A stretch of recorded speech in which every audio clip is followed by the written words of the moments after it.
Let's have a look at this video. To say generally that Uganda has a better education system than Kenya, I think is debatable. Okay. What do you think? About the education system, I will not talk about that part because I've never studied in Kenya. Yeah, But I've ever been in Kenya for a week, and I've been in Uganda. Currently, I'm still in Uganda. I've been in South Sudan. That's where I was born.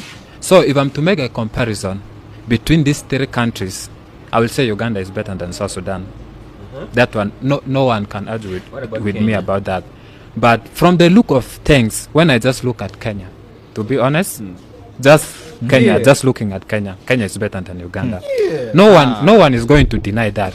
Because when I enter Kenya, to be honest, I've not seen pothole. Okay. Yes. The quality of the roads alone, it is good. Yeah. But in Kampala, in the city, there are potholes. Potholes. Big one. Yeah, that one. But if you enter South Sudan, just at the border, it's worse. Don't talk about it's that not South Sudan. potholes now. That is, I don't know how to call it. So I think we should stick to comparing Uganda with South Sudan. No. Yes, not with Kenya. Not with Kenya. No, we are gonna compare Uganda to Kenya every day, and Uganda will still be better. When you look at this guy on the left, it seems like he's arguing based on his own perspective. For somebody who has never left Uganda, saying that Uganda has the best education, it's well understandable. We can forgive him. But when you see the guy on the right seems to be well-traveled, well-exposed, and now is giving a review of the three countries and their education. And he came up with a conclusion that the education of Kenya is still far much better than the one of Uganda, which is a fact.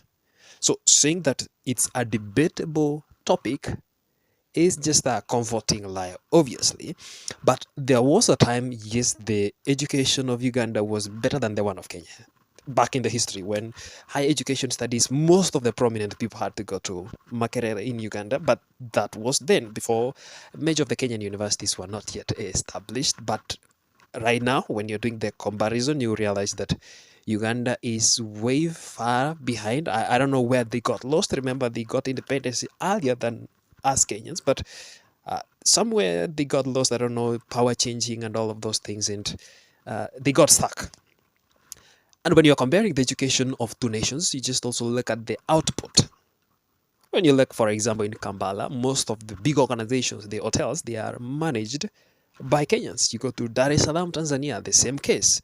You go to Rwanda, still the same case. The same thing happened in Dubai when there were people from East Africa who went there for jobs. Actually, they were just casual jobs, and the semi-skill like driving. And Tanzanian and the Ugandan drivers were sent back to be unqualified, and Kenya drivers were given the job, obviously, because they were considered to be highly skilled and resilient and very, very adaptive, which also has to be a consideration when you're comparing the education system. But now comparing the one of Uganda and the one of South Sudan. Remember, South Sudan is a very young nation, barely 15 years old. Uganda is a very old nation. In the whole of East Africa, it's the oldest nation. They should not be comparing themselves with South Sudan. That's just to say that comparing the education of Kenya and the one of Uganda is not a debatable topic, okay? It's just a conclusion. It's an obvious conclusion. Maybe we can talk about the one for Tanzania and the one for Uganda. That's a fair off debate, which we can just have a look into it and see which one is producing better people. Like, what can your graduates do?